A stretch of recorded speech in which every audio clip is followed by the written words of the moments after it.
She left her bucket. I'm not sure that I ever noticed that before. It's such a long story with so many details, but as Professor Jamie Clark Souls reminds us, John does not include pointless details.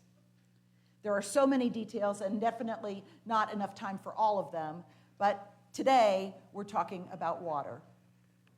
At the heart of the story is this ordinary woman who has made her daily trek to gather water, bringing an empty bucket or water jug to fill.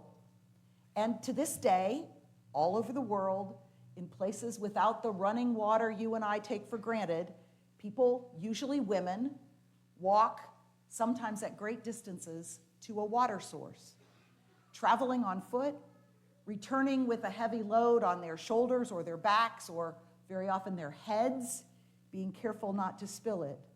Water, essential for life, and clean, fresh water most of all.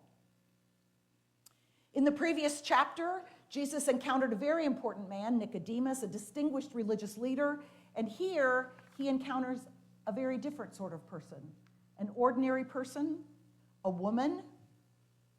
We don't even know her name, and she is going about ordinary women's work, making her daily walk to the well to get water for her household.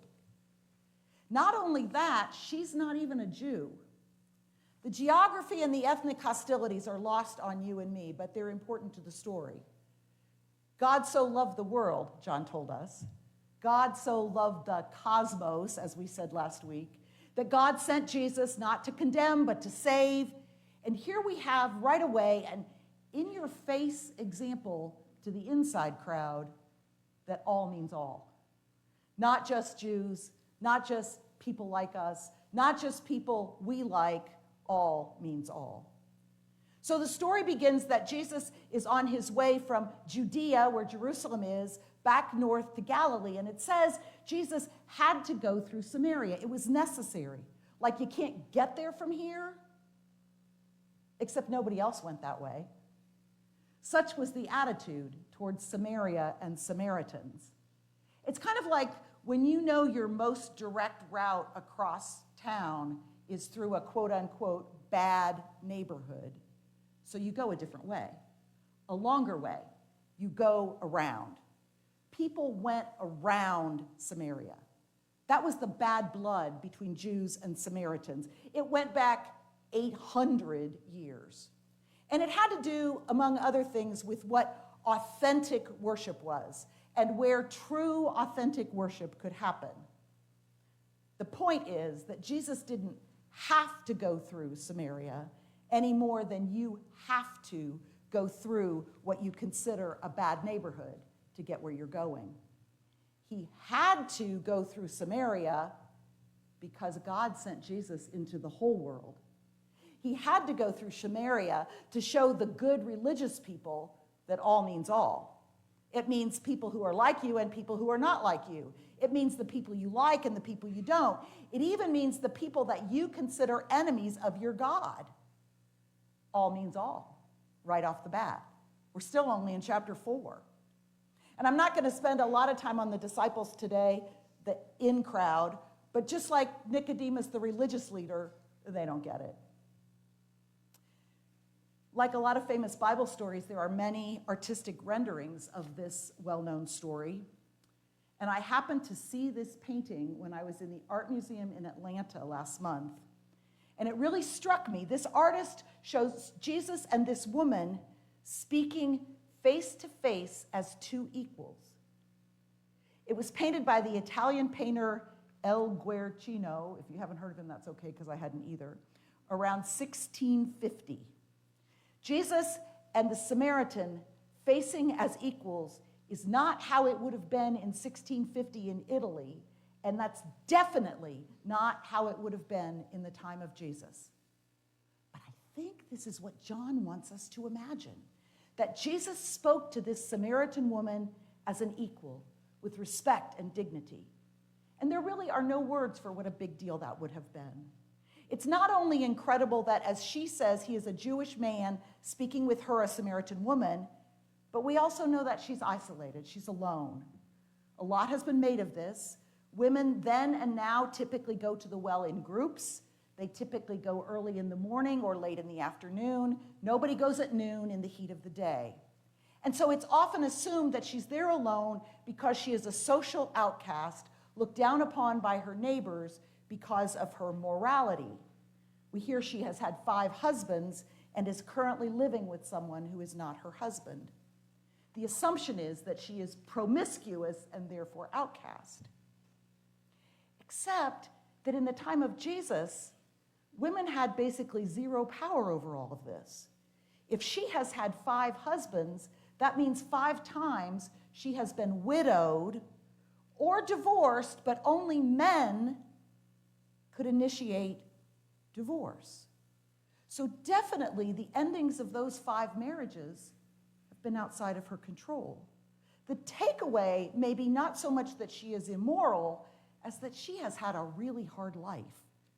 She has lost 5 husbands. We don't know if the man she currently lives with is a live-in boyfriend. That's our assumption, although in those days you could be stoned for that. It's possible she lives with a brother or a son because male family members had to take in women without husbands. They couldn't have jobs or own property. Why is she there alone?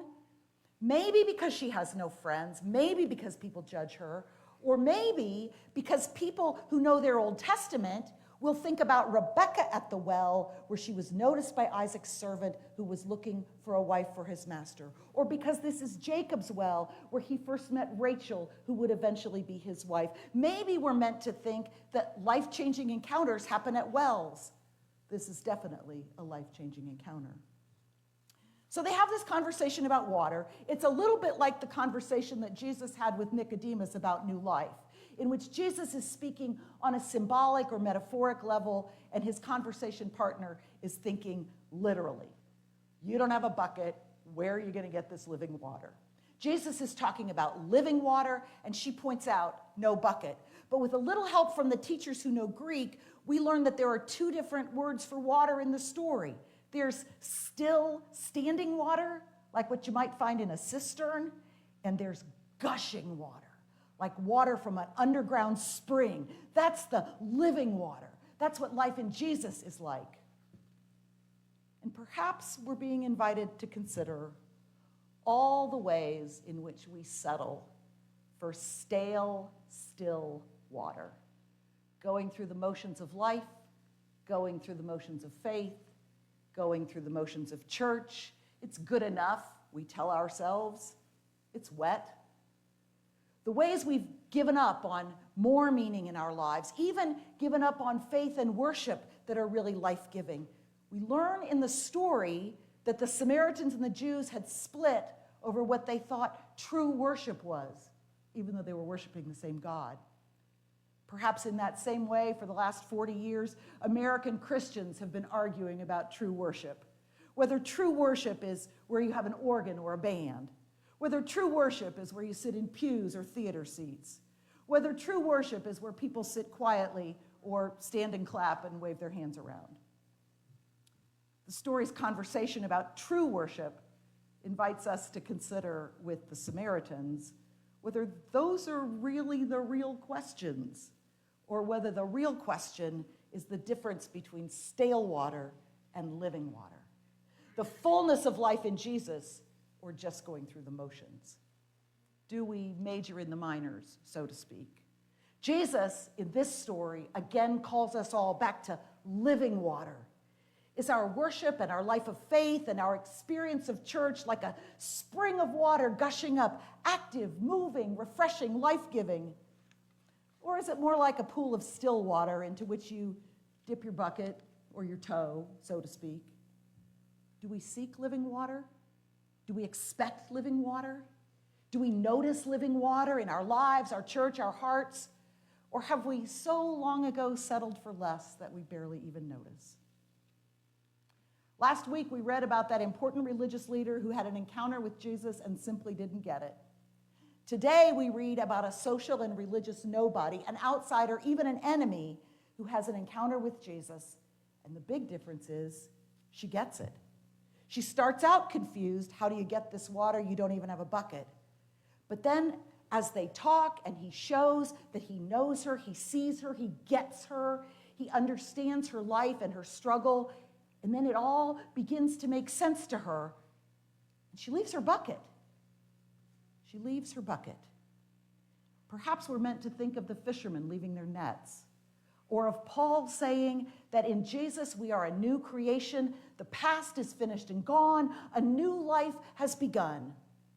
Obviously, she'll still need well water for the rest of her earthly life, but perhaps leaving her bucket at that moment represents her realizing that in Jesus, her new life has begun. And perhaps in her eagerness to tell everyone about this encounter, that bucket is the last thing on her mind. I wonder how we settle for the ordinary over the extraordinary, or if we completely receive the living water that is Jesus, the new life that begins now and lasts forever, so that all those daily tasks like going to the work and going to the grocery and even coming to church pale in comparison to the living water. Or are we like those religious types that it's so long become a habit that we take Jesus for granted as having covered us for getting to heaven, but not really enlivening our day-to-day?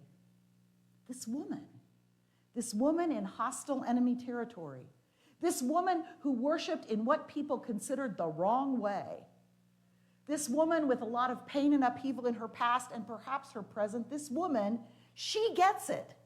And as that living water, that gushing water springs up inside her, she races back to town to tell everyone. This woman with no name is often lifted up as the first evangelist, leaving her bucket and running back to town. Now, most of us Presbyterians aren't too much for evangelism, at least not for the evangelism the way we've seen and heard about it, asking people, if you died tonight, are you absolutely sure where you would spend eternity? But of course, that's not what she does.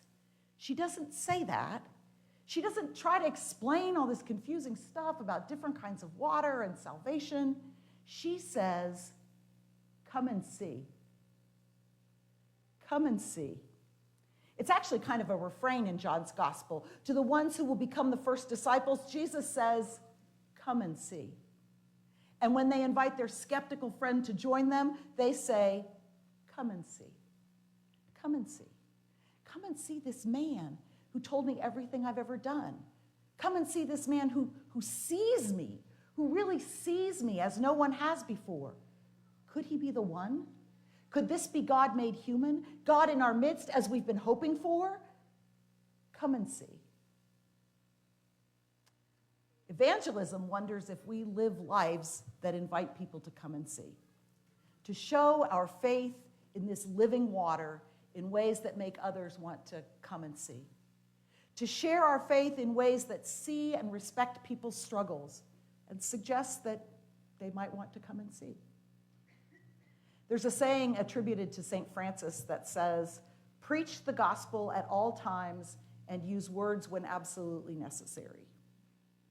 The season of Lent invites us to take a step back and assess our own lives of faith.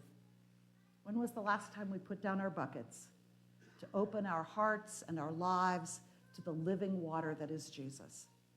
And then to share what we've received through lives that say, come and see. Come and see the living waters that are abundant life in Jesus, and that let life so overflow in us that other people want to come and see.